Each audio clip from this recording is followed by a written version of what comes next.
एक न्यूमेरिकल आपण घेणार आहोत आणि त्याला आपण तिघ पद्धतीने सॉल्व्ह करणार आहोत. पॉप्युलेशन फोरकास्टिंग टॉपिक काय आहे? Population forecasting. मग पॉप्युलेशन फोरकास्ट करण्याच्या आपल्याकडे पद्धती काय असतात? एक नंबर आहे अरिथमॅटिक इन्क्रीज मेथड. एक नंबर अरिथमॅटिक इन्क्रीज मेथड एक नंबर. दुसरी पद्धत आहे आपल्याकडे जॉमेट्रिक इन्क्रीज मेथड आणि 3 नंबर आहे इन्क्रीमेंटल इन्क्रीज मेथड. 3 पद्धतीचे उदाहरणं सॉल्व्ह करून ठेवायची. डिक्रीमेंटल रेट तर करायचं नाही, कन्फ्युजन होऊन जाईल परत. ठीक आहे, तो ट्राय काय करायचा की मिनिमम अँड मॅक्सिमम बोथ 3 पद्धती करून जायचे जे. ओके, अरिथमॅटिक इन्क्रीज मेथड तो पहिल्यांदा आपण काय करूया, हे जे गणित आहे आता हे जॉमेट्रिक इन्क्रीज मेथडने सॉल्व्ह करायचं आहे. तर मी त्याला डायरेक्ट जॉमेट्रिक इन्क्रीज मेथडने सॉल्व्ह करून टाकतो किंवा याला मी काय करतो, याला मी अरिथमॅटिक इन्क्रीजने बी सॉल्व्ह करून टाकतो. चालेल. काय दिलं आहे बघा, the following data collected regarding to the population, calculate the demand of the water small residential area forecast population 2021. तुम्हाला काय करायची, 2021ची लोकसंख्या काढायची. कधीची? 2001 पर्यंतची लोकसंख्या दिलेली बाळा हो, आणि 2021ची लोकसंख्या काढायची. माझं बोलणं कळतं आहे का? इथे लोकसंख्या दर 10 दिवसांनी मोजतात, 10 वर्षांनी मोजतात. किती? दर 10 वर्ष. 10 वर्षाला बोलतात एक दशक. काय बोलतात? एक.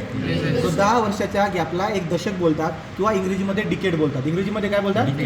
जर मी तुम्हाला बोललो की 20 आणि 30मध्ये गॅप किती आहे, तुम्ही म्हणाल तर 10 वर्षाचा. तो 10 वर्ष म्हणजे एक डिकेडचा.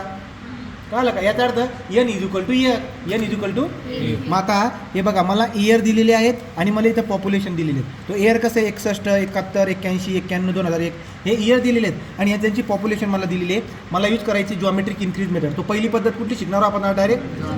ठीक आहे. जो तुम्हाला 2 आडवे कॉलम दिलेले आहेत, ट्राय करा त्याला उभं लिहायचा. ट्राय करा याला उभं लिहायचं. तो आडव्याला उभं लिहायचा ट्राय आपण करणार आहोत. नाही तर तुम्हाला आर्टवर्क मी शिकवलं होतं त्या पद्धतीने बी तुम्ही करू शकतात की आडव्याला आडव्याच लिहायचं आणि विषय करायचा. चालेल का? हा, उभंच मी तुम्हाला कन्फ्युजन म्हणजे टाकत आतापर्यंत जसं करत आले तसं करूया. तो हे जे आडवे दिलेले त्याला काय करायचं? उभं. तर पहिले एअरचा कॉलम राहील. पहिले कशाचा कॉलम राहील? इयर. नंतर पॉप्युलेशन, इयर. नंतर काय? पॉप्युलेशन. आता बघा, इयर आणि पॉप्युलेशनचा जो डेटा मला दिला होता तो मी लिहून घेतो. मला सांगा बरं काय काय डेटा आहे. 1961, 71, 10 वर्षाचा गॅप आहे, 2001 पर्यंत जायचे. ठीक आहे.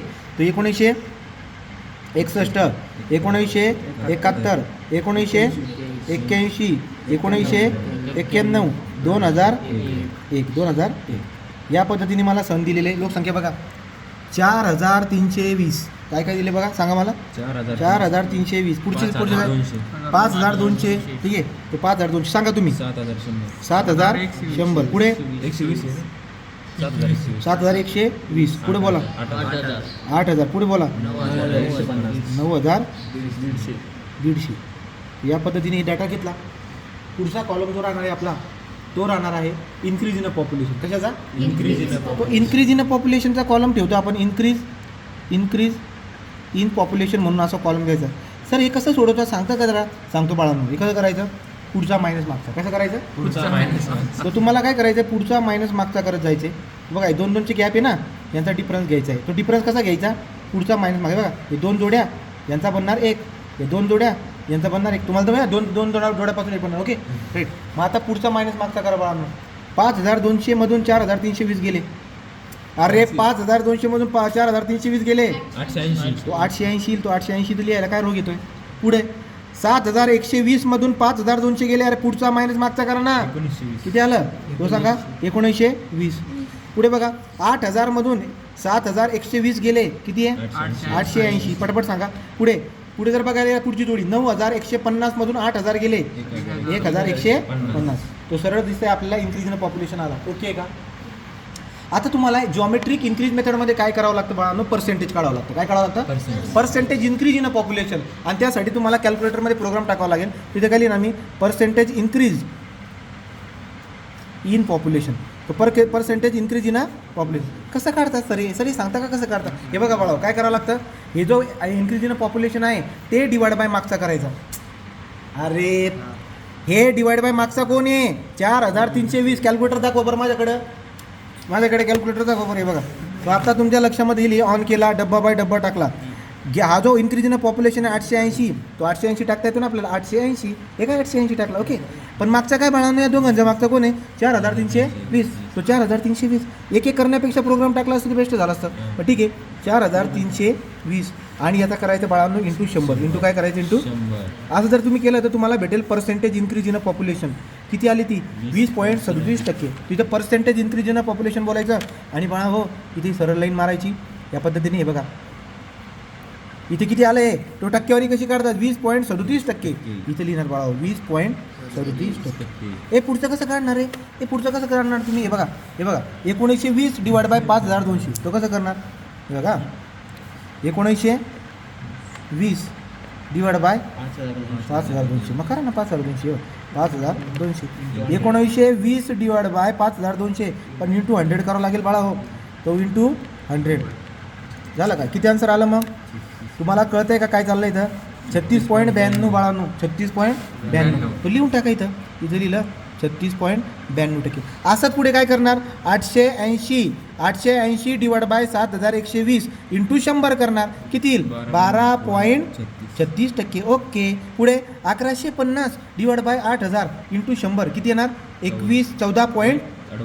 हां तो 14 पॉईंट पुढचं येईल बाळा होते 14.38%. ओके का सगळ्यांना. तो या पद्धतीने आपण काढून टाकायचा percentage increase in population. Anybody doubt, कोणाला डाऊट आहे का इथे बसलेल्यापैकी. मग आता आपल्याला काय करायचं, तुम्ही म्हणाल की सर हे पर्सेंटेज इन्क्रीज इन पॉप्युलेशन ज्याला तुम्ही बोलतात पर्सेंटेज आर, याचे तर 4 व्हॅल्यू आल्या हो, R1 R2 R3 R4. मग आपल्याला काय काढायचं याचं काढायचं ॲव्हरेज. काय काढायचं आपण काय करणार बाळा हो, आपण काढणार आर. आपण काय करणार मग हे जे आहेत याला बोलतोय मी R1, याला बोलतोय मी R2, याला बोलतोय मी R3, याला बोलतोय R4. तो R कसा काढणार R1 plus R2 plus R3 plus R4 divide by 4. तो व्हॅल्यू काय काय बघा 20.37 प्लस 36.92. तुम्ही म्हणाल सर टक्केवारी का लिहित नाही, हे बाळांनो शेवटी टक्केवारी लिहू आपण. ओके का. तो 20.37 plus 36.92 plus 12.36 plus 14.38 divide by जर समजा तुम्ही 4 केले तर तुम्हाला आन्सर दिसायला भेटेल बाळा हो R = 21. पण जो टक्के गायब केला होता तो आता लिहून टाका. तो R = 21%. बोला ओके का. मग असं आल्याच्या नंतर आता बघा, आता सगळ्यात महत्त्वाची बात आहे की हे जे एक्झाम्पल त्यांनी दिलेले जरा वाचा. तो तुमच्या लक्षामध्ये काय येईल की पॉप्युलेशन त्यांनी मला 2021 शोधायला लावलेली इथं म्हणलेलं बघा. Forecast the population of area 2021. मग मला सांगा शेवटची लोकसंख्या काय दिलेली आहे 2001. तो 2001 दिली. मग आपण काय करूया एनची व्हॅल्यू काढू. एन कसा काढतो बघा.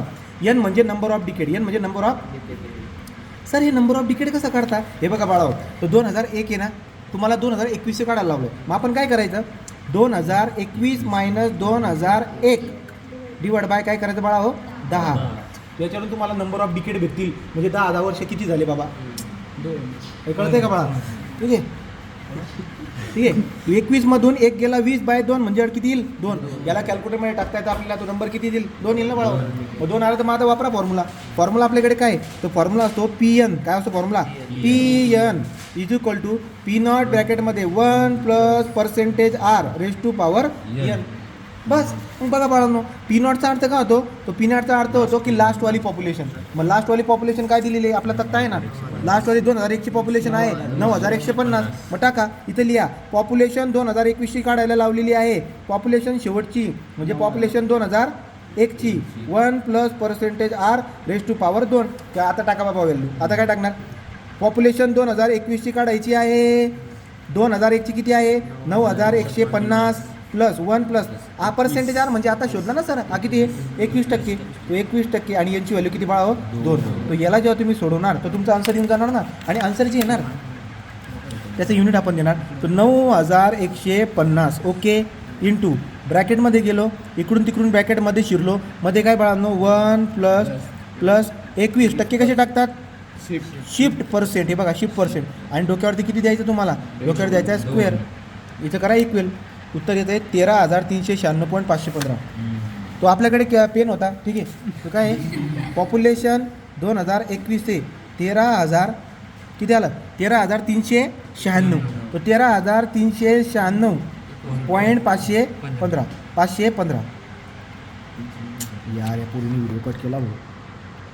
बिंडो खोपडीचं राहत राहू आईला एवढं